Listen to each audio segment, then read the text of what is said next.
nosso primeiro episódio, nós temos a presença de Rayana Maria. Ela é estudante de pedagogia da UFPE, mãe e modelo nas horas vagas.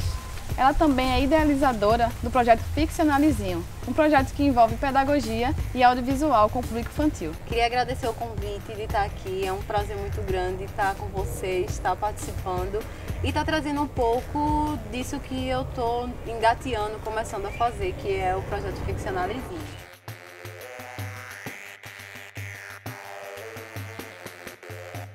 Minha infância, eu sou de Afogados, dali da Estrada de Remédios, e minha infância foi de quintal, foi correndo, foi em cima de árvore, foi pescando girino no canal, que os meus amigos a gente fazia uma armadilhinha de girino, assim com a garrafa PET para pegar no canal.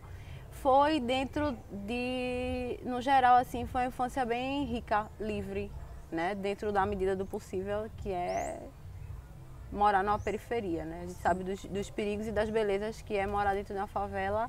E minha infância foi assim, muito legal, contato com cultura.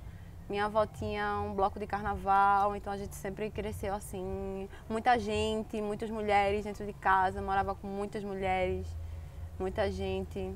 Foi muito rica a minha infância. E nessa infância, você já teve contato com audiovisual, pegou numa câmera? Então, eu lembro de registros que minha tia, ela tinha uma câmera daquelas câmeras de foto antiga, não a Polaroid, a outra, aquelas de revelar, né? E eu lembro, era essa imagem que eu tinha, assim, de contato com audiovisual, que eu ainda não sabia que era uma ferramenta audiovisual, né? Porque o que chega pra gente é esses filmes hollywoodianos, esses filmes da Marvel, Disney. Então era essa a minha referência de filme quando criança, era esses filmes da Barbie, era Teletubbies, e eu acho que fez parte da infância de todo mundo, muita gente, é esses desenhos animados. E era essa a minha referência de filmes de audiovisual, né? Eu não tinha noção realmente do que era, da dimensão que é o audiovisual e o tanto de ferramentas e de tecnologia, de memória e de produção que envolve. Então, como foi que você chegou no audiovisual? Eu comecei na ocupação de Cine Olinda. Foi aí meu primeiro contato, de fato, com os bastidores do audiovisual, né? A realização. Que a gente estava ali para exibição dos filmes e de outras atividades culturais que tinham e tal. Então, era aí que que eu, particularmente, comecei a entender a produção local, entendeu? Da autorrepresentação, da gente produzir nosso próprio conteúdo, produzir nosso próprio filme. Quando eu digo a gente, não éramos nós negros, mas eram pessoas próximas que eu conhecia. E foi aí meu primeiro contato. Depois eu conheci meu companheiro e ele também é realizador audiovisual, e foi aí que realmente eu comecei a entender como é que funcionavam as engrenagens e tal, e que era possível sim eu também fazer isso. Aí logo depois teve as oficinas do Baobá Cine,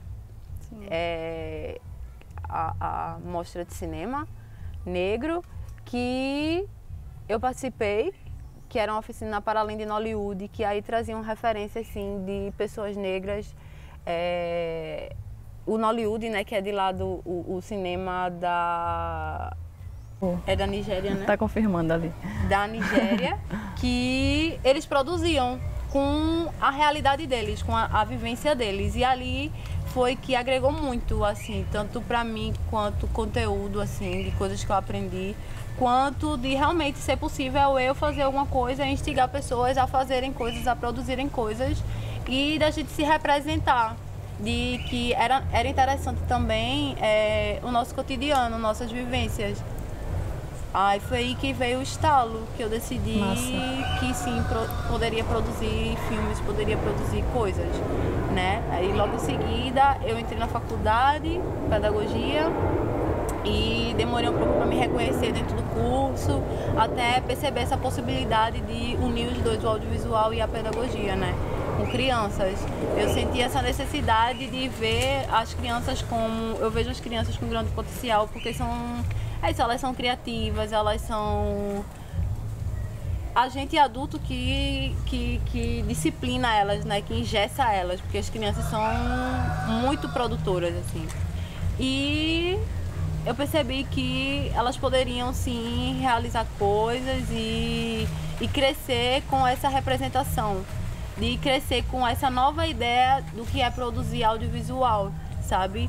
De usar isso para agregar educação mesmo a elas, a valores e outras coisas, e elas se sentirem pertencentes da nossa sociedade e produtoras de conteúdo, produtoras de coisas, né?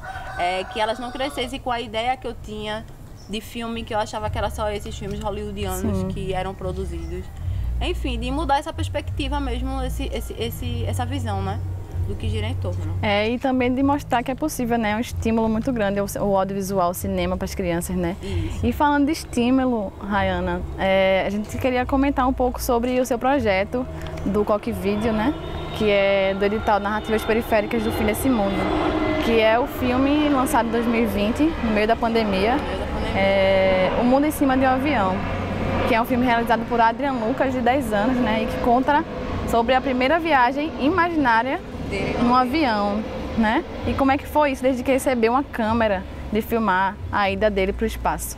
Então, com esse edital do Coque Vídeo, foi ali no meio da pandemia, foi no meio desse processo de eu me tornar mãe, né? Do ser me tornar mãe, e de todo o meu processo criativo ser colocado em terceiro, quarto, quinto, sexto plano. Que minha vida era dona de casa e cuidar do meu filho ali naquele momento, que eram as coisas que mais importavam. E aí apareceu essa oportunidade do Coque Vídeo e Adrian era meu vizinho da frente, interagia muito com meu filho, e eu via sempre ele brincando com uns palitinhos, assim, que pra gente que tava de fora parecia mesmo que ele tava ali na imaginação dele num avião, viajando. E foi aí que surgiu o título do filme, né? O Mundo em Cima de um Avião. Que eu queria entender mais o que era aquela brincadeira dele, a cabecinha dele e o que é que ele imaginava ali na hora que ele estava brincando com aqueles palitinhos. E foi aí que eu comecei a entrar em contato com o Adrian, tudo nessa distância, assim, a gente se comunicava pela janelinha do portão, pelo buraco do portão.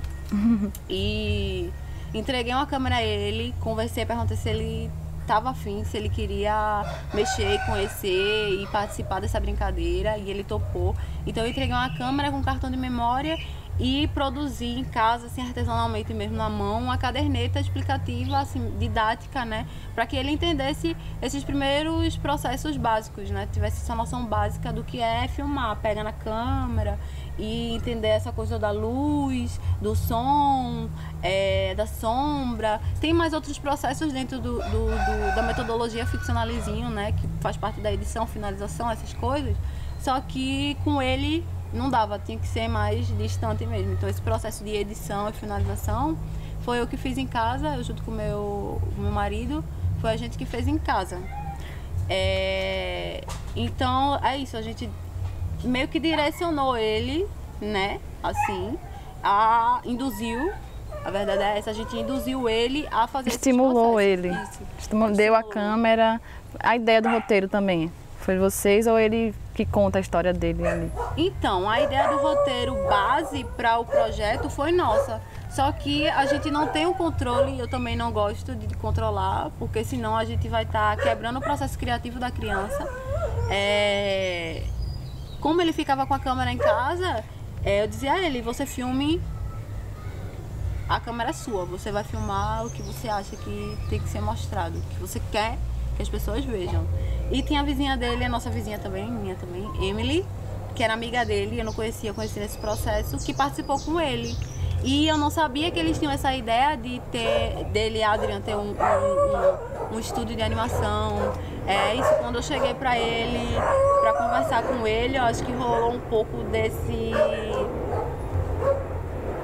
coisa de subestimar que a gente, adulto, enquanto formado pela nossa sociedade, a gente tem enquanto as crianças, né? Que é subestimar as crianças. E foi o que aconteceu. Só que quando a gente chegou para conversar com ele, quando ele começou a contar as coisas para mim, isso, ele já tinha uma bagagem de coisa audiovisual, assim, né? Quando a gente pensa em audiovisual, a gente acha que é só com uma câmera realmente na mão, mas não, o celular é uma ferramenta audiovisual e é uma ferramenta que está presente na realidade das crianças, principalmente durante a pandemia, né? Com A certeza. televisão, o celular é o que tem mantido elas, tem mantido elas ali, sem intertidas, vamos dizer assim, né, que é o que a gente pensa. E usar essa ferramenta para criar, né, para dessa criar vez. isso, não tem essa perspectiva, não tem essa visão, né, de como a gente pode utilizar de uma forma inteligente, sabe? Porque é isso, os pais dão o celular para as crianças como forma de deixar quieto, o alívio fica quieto e tal. Mas como é que a gente pode fazer com que a criança seja estimulada ali e que os pais também sejam beneficiados, podendo ter tempo para fazer outras atividades enquanto suas crianças estão produzindo? E com o Adrian foi assim, ele já tinha um canal no YouTube, ele já produzia coisas, ele já produzia cenários e a gente não sabia. Então foi surpresa pra mim também e eu fiquei muito feliz dele já ter essa paixão, né, por produzir. Aí a gente deu a câmera a ele com essa caderneta do jogo e a partir daí que ele começou a produzir as imagens, mandava pra gente no fim do dia ou no outro dia pelo mesmo portão e ali de longe ele tirava as dúvidas que ele tinha e tal, alguma coisa assim. Foi um processo um pouco... Foi bom e não foi, né? Deveria ter mais interação nossa, assim, eu acho que é a base do ficcionalismo. Você deixou ele bem livre, né? Isso, deixei ele bem livre, mas ao mesmo tempo ele não tinha o amparo necessário para realmente produzir de forma autônoma mesmo, sozinho, o documentário. Entendi. Por conta dessa quebra, por conta dessa distância ali, rolou foi um pouco engessado, né? Sim. Mas a gente tentou fazer com que ele se divertisse, com que ele produzisse e falasse coisas, e sonhos, e pensamentos, e ideias. E foi a partir daí que nasceu o Mundo em Cima de um Avião. Sim, e uma pergunta desafiadora agora, né? Na verdade é bem curiosa para mim, eu acho que para todo mundo que assistiu o filme O Mundo em Cima de um Avião, que é o que é que você pensa, Rayana, enquanto articuladora, né, junto com o Adrian, que ele queria dizer com esse filme? Qual foi a tua sensação ao assistir o filme, assim, depois de montar? Eu fiquei emocionada porque é um filme tão sensível ali, sabe? É tão íntimo dele, ali, a imaginação dele, essa coisa do dragão, como ele faz essa mistura, sabe, Isso a gente às vezes não consegue nem acompanhar direito a mentezinha dele, as borbulhas de ideias, assim. O meu ver, o que eu imaginei era que em cima do avião ainda tinha um outro mundo, que era esse mundo dos dragões ali, que ele brincava, que ele passeava. Assim, foi bem interessante as imagens que ele fez, da cortina também, que simula a cortina de um avião, assim, foi lindo. Então, realmente você acredita que pode uma câmera fazer voar? Sim, pode uma câmera fazer voar. Pode uma câmera mostrar o que já está voando, né? Que é a nossa cabeça, no caso a cabeça das crianças que já estão ali. Só precisa mostrar, elas só precisam externalizar. E a gente, adulto, só precisa entender aquilo e receber, né? Que é o que falta pra gente, receber. E também tentar de alguma forma estimular. É uma das coisas que eu tenho muito assim na minha vida, relacionado a esse mundo de educação, é estimular de todas as formas os pensamentos das crianças, para que elas, principalmente as de periferia, que são as principais, que não tem acesso a nada, que não tem acesso nem à água direito, né? Que se não for a rua que educa, que a rua também é um espaço formativo, essas crianças não têm nada. Então eu penso em oferecer o máximo que eu puder, assim, de leque de oportunidades, tanto no audiovisual, quanto na leitura, na literatura, crianças que gostam de escrever poema, que tem muitas crianças que escrevem poema, poesia e tal, para que elas sejam o que elas quiserem.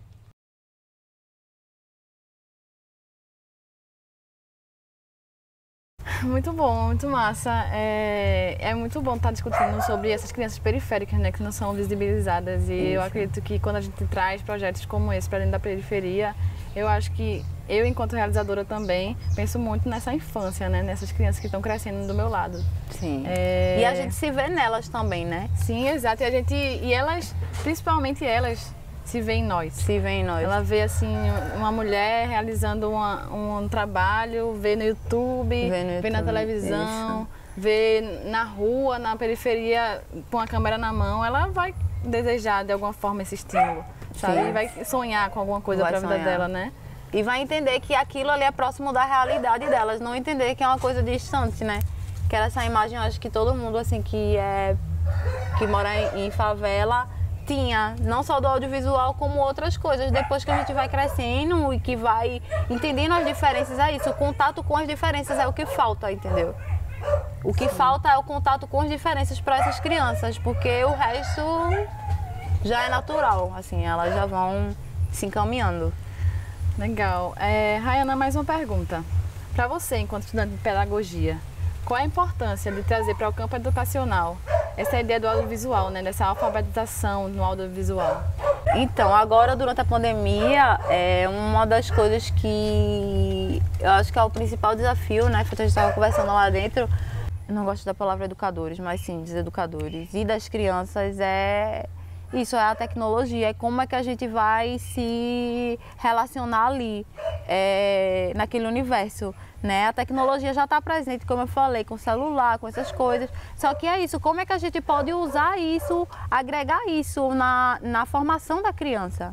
Como é que a gente pode usar isso de maneira criativa para que surjam novas ideias que façam com que essas crianças aprendam ali, entendeu? Porque elas já aprendem. O meu primo de 4 anos, ele sabe contar inglês porque no YouTube ele vê vídeo que conta em inglês, entendeu? Mas é isso, foi ele sozinho que aprendeu aquilo ali. Ele sozinho, certo? Como é que a gente pode, não sei, tá nessa interferência assim para que realmente eles agreguem, de fato, eles aprendam. Eu acho o audiovisual uma ferramenta importantíssima, assim, tanto para criar memórias, para criar narrativas, para criar memórias afetivas, essas crianças entenderem seu espaço, entenderem elas como um ser ali no mundo, como um ser que produz também, como um ser que pode produzir também, seja audiovisual ou seja outra coisa, né? Na escola, eu estagiei numa escolinha e que o contato que elas tinham com o audiovisual era isso, era um filme que a professora passava e acabou-se. Era isso, o filme. Mas como é que a gente pode usar isso para fazer com que ela sinta representada, assim? Eu acho que trazer realizações de pessoas que são pretas, que são de periferia, né? Principalmente na escola municipal, para elas entenderem que aquilo ali é uma forma da gente expurgar nossas ideias, expurgar nossa visão de mundo, né? Que a gente, através daquilo, sim, a gente informa, a gente educa, a gente pode provocar sensações, a gente pode fazer o outro rir, pode fazer o outro chorar através da tela. Sim. É interessante a gente saber entender isso enquanto educador, destrinchar e poder oferecer para a criança aquilo ali mesmo na base, de como funciona e de como proporcionar essas ideias, de como organizar essas ideias delas para a produção. Massa. Então é uma estratégia sua, enquanto pedagoga, seguir com audiovisual, seguir com ficcionalizinho para dentro das periferias, com as crianças. Para dentro das periferias, não quero estar nesse espaço escola, né? A escola formal, assim, é bem limitado, a gente sabe, e eu acho que é mais rico quando a gente agrega na rua, quando a gente monta um cine, quando a gente exibe filmes de realizações de outras crianças, inclusive, que elas podem ver que sim, outras crianças fizeram e que elas podem fazer. Como a gente pode aguçar o senso crítico dessas crianças através de produções audiovisual. Sim. Como a gente pode trabalhar toda esses fatores sociais, né, que rodeiam a gente enquanto favelado através do audiovisual e fazer com que aquelas crianças cresçam adultos pensantes. Potentes, né? Potentes, pensantes e capazes de mudar. Quando a gente fala em mudança, né, a gente acha que a gente vai mudar o mundo, assim. Mas a mudança de mundo, o que eu enxergo é dessas formas, dessas pequenas atitudes, dessas pequenas coisas, principalmente com as pessoas invisibilizadas, né? Com certeza. Oprimidas, que são as crianças. Com certeza. Muito bom. Agora, Rayana, conta um pouco sobre teus projetos futuros, com Ficcionalizinho, com projetos aprovados que você tem aí em andamento, o que você está fazendo agora. Agora, na Lei Aldir Blanc, como muita gente aprovou, foi muito legal também essa facilitação, né? Porque é isso, o tanto de amigas minhas, de amigos que são de favela, que são ali artistas da guerrilha, que aprovaram, que estão produzindo, não é brincadeira, isso me deixa muito orgulhosa. Sim. E consegui aprovar o outro ficcionalizinho, que é o ficcionalizinho no habitacional, que é com duas irmãs, filhas de um amigo meu, Carbonel, Giovana e Valentina. E é isso, a gente vai ainda se encontrar, vai entender o espaço e conhecer melhor elas. E acho que vai sair ainda muita coisa daí, desse espaço delas. E no microprojeto também, que eu aprovei o Ficcionalizinho lá no Caranguejo, né? E só que tá por conta da pandemia, tá parado e tal. A gente tá tentando ver como é que a gente pode estar organizando de forma à distância, dependendo do tempo que vai durar a pandemia, que a gente não sabe. Tá sendo bem desafiador unir isso, unir a distância, unir o audiovisual e unir esse sistema de lives, né, dessas coisas, assim, com crianças, com infância, o distanciamento, como é que as crianças estão lidando com isso também, que pra gente que é adulto é difícil, imagino que pra elas sejam também, né, de estar ali centrada no computador, sem ser jogando, ou sem ser vendo vídeo, ou sem ser fazendo outras coisas que elas fazem, mas tá ali produzindo, sentar para produzir, assim, sabe? Na frente da tela para produzir. E também é isso, o acesso, né? Que nem todas têm computador, nem todas têm acesso à internet. Então, como é que a gente vai estar se adaptando a isso? A gente tem o apoio da biblioteca comunitária de lá, do Caranguejo de Itabaiares, que a gente também tá tentando pensar ideias para que possa ir para frente, para que o Ficcionalizinho possa andar e possa ainda dar esse apoio, dar esse amparo para as crianças produzirem. Eu queria fazer esse fechamento aqui dessa entrevista, Rayana, pedindo que você fale às nossas crianças, fale sobre o Ficcionalizinho, fale e deposite, né, sementes aí para que essas crianças possam se potencializar, né, e florir dentro do audiovisual. Eu queria agradecer muito a vocês também, mais uma vez, pela oportunidade, pela entrevista, pelo papo, por, sei lá, talvez ter falado coisas que agreguem. E em relação às crianças, eu queria que, mais em relação a nós adultos, né, que a gente deixasse elas voar. Um termo que me incomoda muito é esse de cortar as asas. Vou cortar suas asas, vou cortar suas asas. E o que é cortar as asas? É atrapalhar o processo criativo de uma criança. Eu entendo que pra gente que é mãe, que é pai, dentro desses corres que na periferia, é difícil às vezes a gente dar a atenção que os filhos precisam, sabe? Que as nossas crianças precisam, assim, nesse âmbito criativo mesmo, assim. Mas que é isso, os pais, vocês deixem suas crianças voarem, não cortem as asas, deixem elas produzirem e que a gente procure entender formas de educar conscientemente através de ferramentas do audiovisual, através do celular ou da televisão, que eles estão tendo contato 24 horas e vão ter, né, daqui pra frente, que é só isso que vão aumentar. E é isso, como é que a gente pode estar fazendo de forma consciente, de forma criativa e de forma que impulsione essas crianças, que impulsione elas a virarem adultos pensantes e adultos com senso crítico e adultos produtores de suas próprias referências, de suas próprias artes. Acho que é isso. Ai, muito lindo. Obrigada, gente. Obrigada pra ela, minha gente. É um prazer estar aqui. Um prazer estar nessa parceria com Entre Olhos. Muito obrigada. E vamos embora que ainda tem muita coisa para fazer. É um prazer nosso também. Espero que a gente possa desfrutar, né, dessa parceria e lhe trazer mais para perto. Sim, juntas. Pessoal, a gente ficou agora com a primeira entrevista do Quintal de Ideias e vai acompanhando a gente que já estaremos na segunda temporada não, minha gente. Segundo episódio. Até mais. Tchau!